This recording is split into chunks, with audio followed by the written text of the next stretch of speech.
عمل کرتے ہیں اسے ایمان والا کہتے ہیں۔ اور پھر مزید آگے فرمایا کتب علیکم الصیام کما کتب علی الذین من قبلکم، تم پر روزے فرض کیے گئے جس طرح تم سے پہلے لوگوں پر روزے فرض کیے گئے تھے۔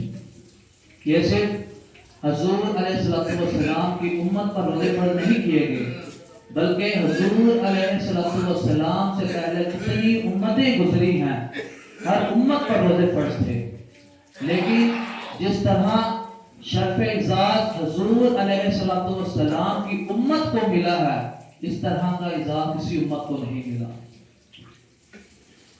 روزے کا معنی ہے رک جانا، اور اصطلاحی معنی ہے کہ صبح صادق سے لے کر غروب آفتاب تک کھانے پینے اور جماع سے رک جانا روزہ کہلاتا ہے۔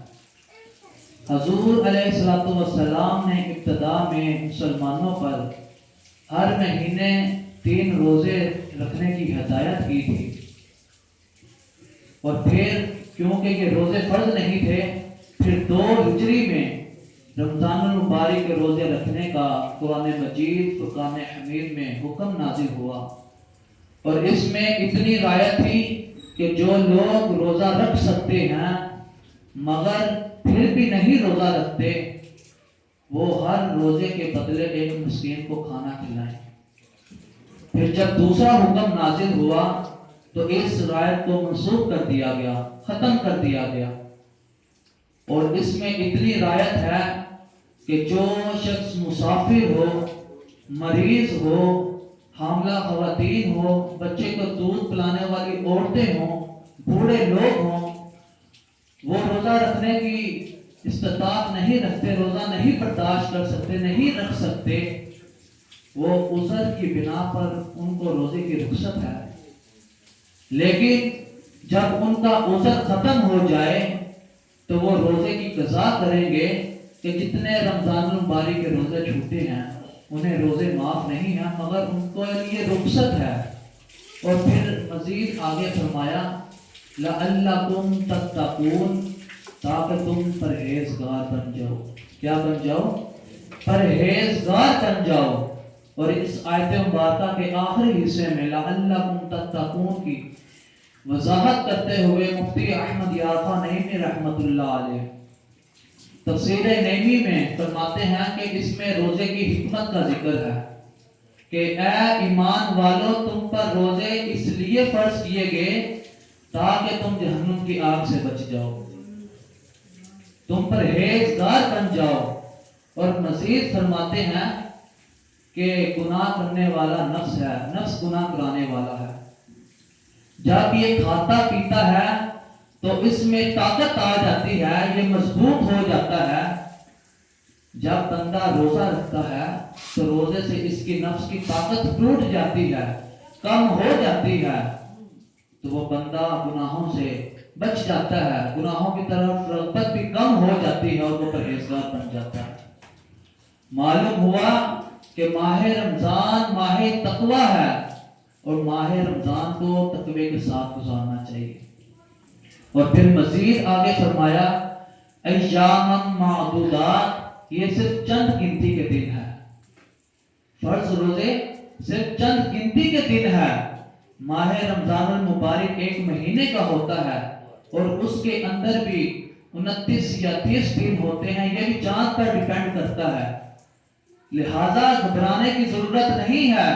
یہ ذہن نشین کر لو کہ جس رب نے ہمیں 11 ماہ کھلایا اور پلایا ہے، اگر وہ ہمیں 1 ماہ کھانے پینے سے دن کے ٹائم روک دے تو جس میں تمہارے جسم و روح ظاہر و باطن دنیا آخرت کا فائدہ ہو، اس کی تمہیں ضرور اطاعت کرنی چاہیے، اس کی تمہیں ضرور اطاعت کرنی چاہیے۔ اور تقوی کے حوالے سے حدیث مبارکہ سماعت فرمائے کہ حضرت ابو سعید خدری رضی اللہ تعالی عنہ سے روایت ہے، حضور علیہ السلام نے ایک پیارے صحابی کو نصیحت کرتے ہوئے فرمایا علیک بتقوی اللہ فإنہ جماع کل خیر، تم پر تقوی لازم ہے، بے شک تقوی تمام بھلائیوں کا مجموعہ ہے۔ اور شاعر لکھتا ہے بے حسن اخلاق کی دولت عطا کرتے اخلاص کی نعمت، مجھ کو خزانہ دے تقوی کا، یا اللہ میری جھولی کو بھر دے۔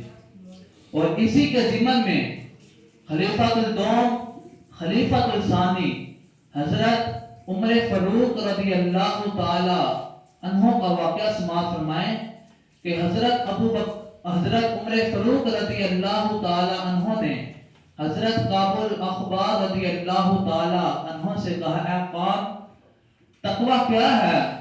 تو حضرت کعب رضی اللہ تعالی عنہ فرماتے ہیں کہ اے امیر المؤمنین، آپ مجھے یہ بتائیں کہ کبھی آپ ایسے رستے سے گزرے ہیں جہاں پر کانٹے دار جھاڑیاں ہوں؟ تو حضرت عمر فاروق رضی اللہ تعالی عنہ نے جواب دیا کہ اے کعب، ایک مرتبہ میرا اس رستے سے گزر ہوا جہاں پر کانٹے دار جھاڑیاں تھی۔ تو حضرت کعب رضی اللہ تعالی عنہ نے عرض کی، اے امیر المؤمنین، تو آپ مجھے یہ بتائیں کہ کانٹے دار جھاڑیوں سے آپ کس طرح گزر گئے، آپ نے کس طرح رستے کو پار کر لیا؟ تو حضرت امیر المؤمنین حضرت عمر فاروق رضی اللہ تعالی عنہ نے جواب دیا، اے کعب، میں جب رستے کو اس طرح کے رستے کو پار کرتا ہوں، میں خود کو کانٹوں سے بچا لیتا ہوں اور کپڑوں کو سمیٹ لیتا ہوں۔ تو جب حضرت کعب رضی اللہ تعالی عنہ نے حضرت عمر فاروق رضی اللہ تعالی عنہ کا جواب سنا تو حضرت کعب رضی اللہ تعالی عنہ فرماتے ہیں، ذالک تقوی، اے امیر المؤمنین، بس یہی تقوی ہے۔ مطلب یہ ہوا کہ ہم اس دنیا میں آئے، اللہ تعالیٰ نے ہمیں پاکیزہ روح عطا کی، پاکیزہ دل عطا کیا، اور ہم اس دنیا سے گزرتے ہوئے آخرت کی طرف جا رہے ہیں۔ اور یہ دنیا ایک رستہ ہے، اس رستے میں کانٹے دار جھاڑی ہیں، ایک طرف شیطان ہے، ایک طرف نفس ہے، ایک طرف دنیا کی محبت ہے، ایک طرف مال کی محبت ہے، حسد ہے، بغض ہے، کینہ ہے، اور خواہش پرستی کی ہزاروں گناہوں والے رستے کانٹے دار جھاڑیوں کی طرح ہے۔ بس ہم نے زندگی کے اس سفر میں اپنے روح کو، اپنے دل کو ان کانٹے دار جھاڑیوں یعنی کہ گناہوں سے بچتے ہوئے گزر جانا ہے۔ بس اسی چیز کا نام تقویٰ ہے۔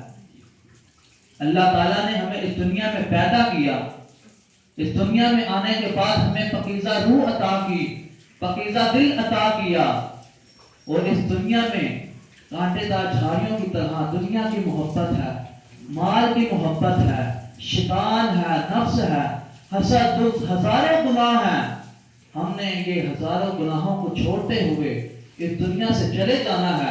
اگر ہم یہ گناہوں سے پرہیز کرتے کرتے، تقویٰ اختیار کرتے کرتے اس دنیا سے چلے گئے تو ہمارا ٹھکانہ سیدھا جنت ہے، ہمارا ٹھکانہ سیدھا جنت ہے۔ اگر ہم ان کانٹے دار جھاڑیوں میں پھنس گئے، گناہوں میں مبتلا ہو گئے اور ہم اس دنیا سے چلے گئے تو ہمارا ٹھکانہ جہنم ہے، دوزخ ہے۔ اللہ اکبر۔ دنیات الطالبین میں حضرت پیران پیر روشن ضمیر پیر سید عبد القادر جیلانی المعروف حضرت غوث پاک رضی اللہ تعالیٰ عنہ، جنہیں حضور علیہ السلام کی امت 11ویں کے حوالے سے جانتی ہے، آپ فرماتے ہیں کہ رمضان المبارک کا معنی ہے گرمی کی شدت۔ کیا معنی ہے؟ گرمی کی شدت۔ فرمایا کہ جب ماہ رمضان المبارک کا مہینہ آتا ہے، اس ماہ مبارک مہینے کا ادب و احترام کرو، اس مہینے میں ذکر و اذکار کرو، تراویحیں پڑھو، تو اللہ تعالیٰ کی رحمت اس کے سارے گناہوں کو معاف فرما دیتا ہے، اس کے سارے گناہوں کو معاف فرما دیتا ہے، اور اس کے گناہ اس طرح جل جاتے ہیں جس طرح لکڑی کو آگ جلا دیتی ہے، اور بندہ گناہوں سے پاک صاف ہو جاتا ہے۔ تو آپ رمضان المبارک کے 5 حرف کے حوالے سے فرماتے ہیں کہ رمضان المبارک کے 5 حرف ہیں، را، میم، ضاد، الف، نون۔ اس کی حکمت بیان فرماتے ہیں کہ را سے مراد رحمت الہی ہے، میم سے مراد محبت الہی ہے، دعا سے مراد ضمانت الہی ہے، الف سے مراد الفت الہی ہے، اور نور سے مراد نور الہی ہے۔ فرمایا کہ جب یہ رمضان المبارک کا مبارک مہینہ آتا ہے تو مومنوں پر اللہ تعالیٰ کی رحمت اور برکت کا نزول ہوتا ہے، برکتیں نازل ہوتی ہیں۔ تو جو شخص اس ماہ مبارک مہینے کا ادب و احترام کرتا ہے، ذکر و اذکار کرتا ہے، روزے رکھتا ہے، عبادت کرتا ہے، تراویح پڑھتا ہے، تو اللہ تعالیٰ اپنے بندے سے راضی ہو جاتا ہے۔ جب اللہ تعالیٰ اپنے بندے سے راضی ہو جاتا ہے، اللہ تعالیٰ اپنے بندے سے محبت فرماتا ہے۔ اللہ تعالیٰ اپنے بندے سے محبت فرماتا ہے، پھر اسے اپنی زمان میں لے لیتا ہے، پھر اس سے الفت و مہربانی کرتا ہے، پھر ان سے اپنے کرم اپنے نور سے منور کر دیتا ہے۔ اور ماہ رمضان المبارک وہ مہینہ ہے جس میں اللہ رب العزت کی رحمت اور برکت برستی ہے۔ اور حدیث مبارکہ میں ارشاد ہوا کہ ماہ رمضان سید الشہوری تمام مہینوں کا سردار ہے، تمام مہینوں کا سردار ہے۔ اس ماہ مبارک مہینے میں پہلی رات کو تمام آسمانوں کے دروازے کھول دیے جاتے ہیں اور آخری رات تک دروازے کھلے رہتے ہیں، بند نہیں ہوتے۔ اور اس ماہ مبارک مہینے میں جو شخص ایک سجدہ کرتا ہے، اللہ تعالیٰ اس کے لیے 1500 نیکیاں لکھ دیتا ہے۔ اللہ اکبر، یا رسول اللہ، حق چاریہ، یا علی، یا غوث اعظم۔ محبت کے ساتھ نعرہ بلند کیجئے، کیونکہ سبحان اللہ کہنا بھی صدقہ ہے، الحمدللہ کہنا بھی صدقہ ہے، اللہ اکبر کہنا بھی صدقہ ہے، نیکی کی دعوت دینا بھی صدقہ ہے، برائی سے روکنا بھی صدقہ ہے، کیونکہ یہ وہ ماہ مبارک مہینہ ہے جس میں اللہ تعالیٰ کی رحمتوں برکتوں کا نزول ہوتا ہے۔ جتنی زیادہ ہم برکت حاصل کر سکیں حاصل کیا کریں۔ فرمایا کہ جو اس ماہ مبارک مہینے میں پہلا روزہ رکھتا ہے، اللہ تعالیٰ بندے کے سارے گناہوں کو معاف فرما دیتا ہے۔ صبح سے شام تک 70,000 فرشتے اس کے لیے مغفرت کی دعا کرتے ہیں۔ اور اس ماہ مبارک مہینے میں ایک نفل کا ثواب فرض کے برابر ہوتا ہے، اور فرض کا ثواب 70 گنا بڑھا دیا جاتا ہے۔ اور اس ماہ مبارک مہینے میں اللہ تعالیٰ پہلی رات کو حضور علیہ السلام کی امت پر رحمت کی نظر فرماتا ہے، اور جس پر رحمت کی نظر ہو جاتی ہے اسے اللہ تعالیٰ کبھی عذاب نہیں دے گا۔ اور اس ماہ مبارک مہینے میں بخشش کے پروانے تقسیم کیے جاتے ہیں، لٹائے جاتے ہیں، اور ہر روز افطار کے وقت 10 لاکھ گناہگاروں کی بخشش ہوتی ہے۔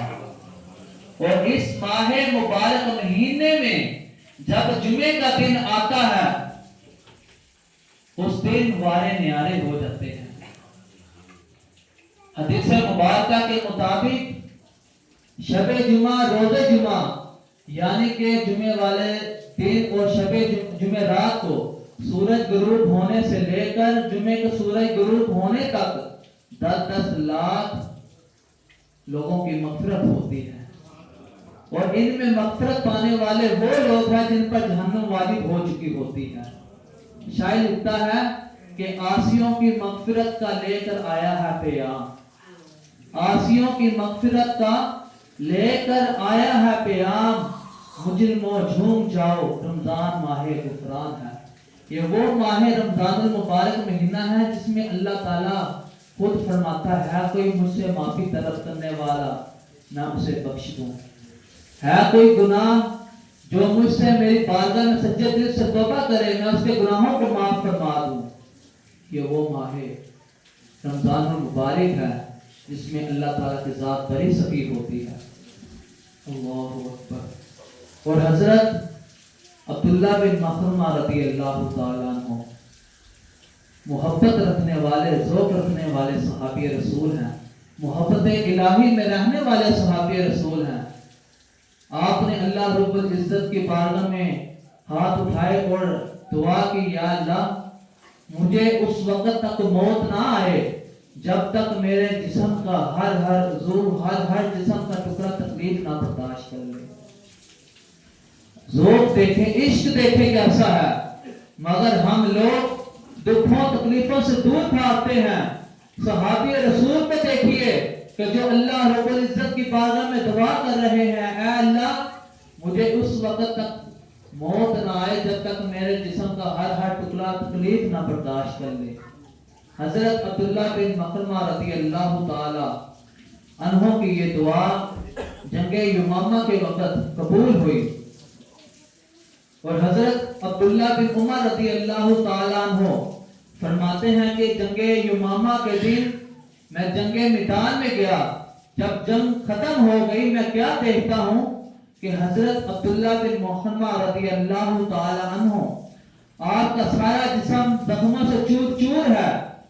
تو جب حضرت عبداللہ بن مخرمہ رضی اللہ تعالیٰ عنہ نے مجھے دیکھا, فرمایا کہ اے عبداللہ بن عمر, کیا افطار کا وقت ہو چکا ہے؟ تو حضرت عبداللہ بن عمر رضی اللہ تعالیٰ عنہ فرماتے ہیں کہ بالکل ہو چکا ہے. تو حضرت عبداللہ بن مخرمہ رضی اللہ تعالیٰ عنہ نے کہا کہ اے عبداللہ بن عمر, یہ ڈھال لے لو, اس میں پانی لے آؤ تاکہ میں روزہ افطار کر لوں. تو حضرت عبداللہ بن عمر رضی اللہ تعالیٰ عنہ جلدی سے گئے, پانی لے کر آئے. جب پانی لے کر آئے تو دیکھتے کیا ہے کہ حضرت عبداللہ بن مخرمہ رضی اللہ تعالیٰ عنہ روزے کی حالت میں افطار کے وقت اس دنیا سے رخصت ہو گئے. اندازہ کیجئے کہ حالت جنگ میں ہیں, دشمنوں کے ساتھ مقابلہ کر رہے ہیں, اور آپ کا سارا جسم زخموں سے چور چور ہے. صحابہ رسول نے روزہ رکھا ہوا ہے. ایک اور جذبے کی بات کہ جنگ یمامہ رمضان المبارک میں نہیں ہوئی, بلکہ حضرت عبداللہ بن مخرمہ رضی اللہ تعالیٰ عنہ پر روزہ فرض بھی نہیں تھا, اور روزہ بھی آپ نے نفلی رکھا ہوا تھا. اللہ رب العزت سے محبت دیکھیے. اللہ تعالیٰ قرآن مجید فرقان حمید کے اندر ارشاد فرماتا ہے والذین آمنوا اشد حبا للہ, اور ایمان والے اللہ تعالیٰ سے سب سے زیادہ محبت کرتے ہیں. یہ اسی شدید ترین محبت الہی کا ظہور ہے کہ حالت جنگ میں ہیں, مشکلات کے سائے میں ہیں. حضرت عبداللہ بن مخرمہ رضی اللہ تعالی عنہ کا سارا جسم زخموں سے چور چور تکلیف برداشت کر چکا ہے, اگرچہ خود اس سے بڑھ کر عبادت کون سی ہو سکتی ہے. اور اس کے ساتھ ساتھ آپ نے نفلی روزہ رکھا ہوا ہے. اندازہ کیجئے کہ جب حالت جنگ میں آپ کو زخم آئے ہوں گے, غیر مسلموں کے ساتھ لڑتے لڑتے آخر کا زمین پر گرے ہوں گے, تو تب آپ کو کیسی پیاس لگی ہوگی, آپ کو کیسی کمزوری محسوس ہوئی ہوگی. صحابی رسول تو محبت الہی والے صحابہ اکرام ہیں, رہنے والے ہیں, محبت کرنے والے ہیں. اندازہ کیجئے کہ حالت روزے میں ہیں, روزہ نہیں توڑا, افطار کا وقت ہے مگر افطار بھی نہ کر پائے, اور اللہ رب العزت کی بارگاہ میں حاضر ہو گئے, اس دنیا سے رخصت ہو گئے, وفات پا گئے. شاعر کیا لکھتا ہے, آپ بتاؤں کہ کیا صحابہ ہیں, ہم ہیں جن پر فدا صحابہ ہیں, گونجتی ہے کل جہانوں میں دین حق کی صدا صحابہ ہیں, خود کو قربان کر دیا سب نے, آقا کے بوفا صحابہ ہیں. محبت الہی ہم لوگوں میں کم پڑ گئی ہے. ہم تو بہانے ڈھونڈتے ہیں کہ ہمارے روزہ رکھنے میں کوئی اس طرح کی صورتحال پیش ہو جائے کہ ہمیں روزہ نہ رکھنا پڑے, ہمیں تراویح نہ پڑھنی پڑے, کچھ ایسی صورتحال بن جائے. میرے بلڈ پریشر کا مسئلہ ہے, میں روزہ نہیں رکھ سکتا, میں شوگر کا مریض ہوں, میں روزے کو برداشت نہیں کر سکتا, میں نے محنت مزدوری کرنی ہوتی ہے, میں کس طرح روزہ رکھ کر برداشت کروں گا. غور کیجئے کہ یہ وہ مہینہ ہے جس میں اللہ رب العزت کی رحمت برستی ہے, مگر ہم اللہ رب العزت کی برکت اور رحمتوں سے محروم ہیں. لہذا ہمیں اللہ رب العزت کی رحمتوں برکتوں سے فائدہ اٹھانا چاہیے. اور حضرت ابو ہریرہ رضی اللہ تعالی عنہ فرماتے ہیں کہ ایک مرتبہ رمضان المبارک کی آمد ہوئی تو حضور علیہ السلام نے خطبہ دیتے ہوئے ارشاد فرمایا کہ اے لوگوں، بے شک تمہارے پاس برکت والا مہینہ آ گیا ہے۔ اللہ تعالیٰ نے تم پر روزے کو فرض کیا ہے۔ یہ وہ مہینہ ہے جس میں جنت کے دروازے کھول دیے جاتے ہیں، جہنم کے دروازے بند کر دیے جاتے ہیں، اور اس مہینے میں شیاطین کو جگر دیا جاتا ہے۔ اور ایک روایت میں حضرت ابو جعفر رضی اللہ تعالیٰ عنہ فرماتے ہیں کہ ایک مرتبہ رمضان مبارک کی آمد ہوئی تو حضور علیہ السلام نے خطبہ دیتے ہوئے فرمایا کہ اے لوگوں، بے شک رمضان المبارک کا مہینہ ہے، اس ماہ مبارک مہینے میں شیاطین کو جگر دیا جاتا ہے، قید کر دیا جاتا ہے، جہنم کے دروازے بند کر دیے جاتے ہیں، جنت کے دروازے کھول دیے جاتے ہیں۔ اور اس ماہ مبارک مہینے میں ہر رات کو ایک صدا لگانے والا صدا لگاتا ہے کوئی سوال کرنے والا مجھ سے سوال کرے، ہے کوئی بخشش طلب کرنے والا مجھ سے بخشش طلب کرے، میں اسے بخش دوں، ہے کوئی رزق طلب کرنے والا مجھ سے رزق کا سوال کرے، میں اسے رزق عطا کروں، ہے کوئی مصیبت لگا جو مجھ سے مصیبت کا نجات کا سوال کرے، میں اس کی مصیبت کو دور کر دوں، ہے کوئی بیمار شخص جو مجھ سے شفا چاہے، میں اسے شفا دوں۔ یہ وہ ماہ مبارک مہینہ ہے کہ جس میں اللہ رب العزت بڑی سخی ذات ہوتی ہے، اللہ رب العزت رحمت و برکتوں کا نزول فرماتا ہے۔ جب اللہ تعالیٰ کا کوئی بندہ اپنے رب سے کوئی دعا کرتا ہے، اللہ تعالیٰ اس کی دعا کو ضرور قبول کرتا ہے۔ اور فرمایا کہ صغیرہ گناہوں کا کفارہ کیا ہے؟ تو حضرت ابو ہریرہ رضی اللہ تعالیٰ عنہ سے روایت ہے کہ حضور علیہ السلام نے فرمایا کہ 5 نمازوں جمعے سے اگلے جمعے تک، رمضان المبارک سے اگلے رمضان المبارک تک، یہ سبھی صغیرہ گناہوں کا کفارہ ہے، اور جب تک ہو سکے کبیرہ گناہوں سے بچا جائے۔ اس حدیث مبارکہ سے معلوم ہوا کہ جب بندہ 5 وقت کی باجماعت نماز پڑھتا ہے، اللہ رب العزت کی بارگاہ میں عبادت کرتا ہے، جمعہ پڑھتا ہے، اگلے جمعہ آنے تک رمضان المبارک میں عبادت و ریاضت کرتا ہے، ذکر و اذکار کرتا ہے، روزہ رکھتا ہے، تراویح پڑھتا ہے، صلاۃ التسبیح کی نماز پڑھتا ہے، اگلے رمضان المبارک آنے تک، یہ صغیرہ گناہوں کا کفارہ ہے۔ بندہ جو چھوٹے موٹے گناہ کرتا رہتا ہے، یہ ان چیزوں کے صدقے بندے کے گناہ صغیرہ معاف ہو جاتے ہیں۔ اور جب بندہ کبیرہ گناہ کرتا ہے تو اس کے لیے اسے لازم ہے اللہ رب العزت سے سچے دل سے توبہ کرے۔ اللہ رب العزت کی بارگاہ میں دعا ہے کہ ہمیں ماہ رمضان کے فیض و برکات حاصل کرنے کی توفیق عطا فرمائے۔ وآخر دعوایا ان الحمد للہ رب العالمین۔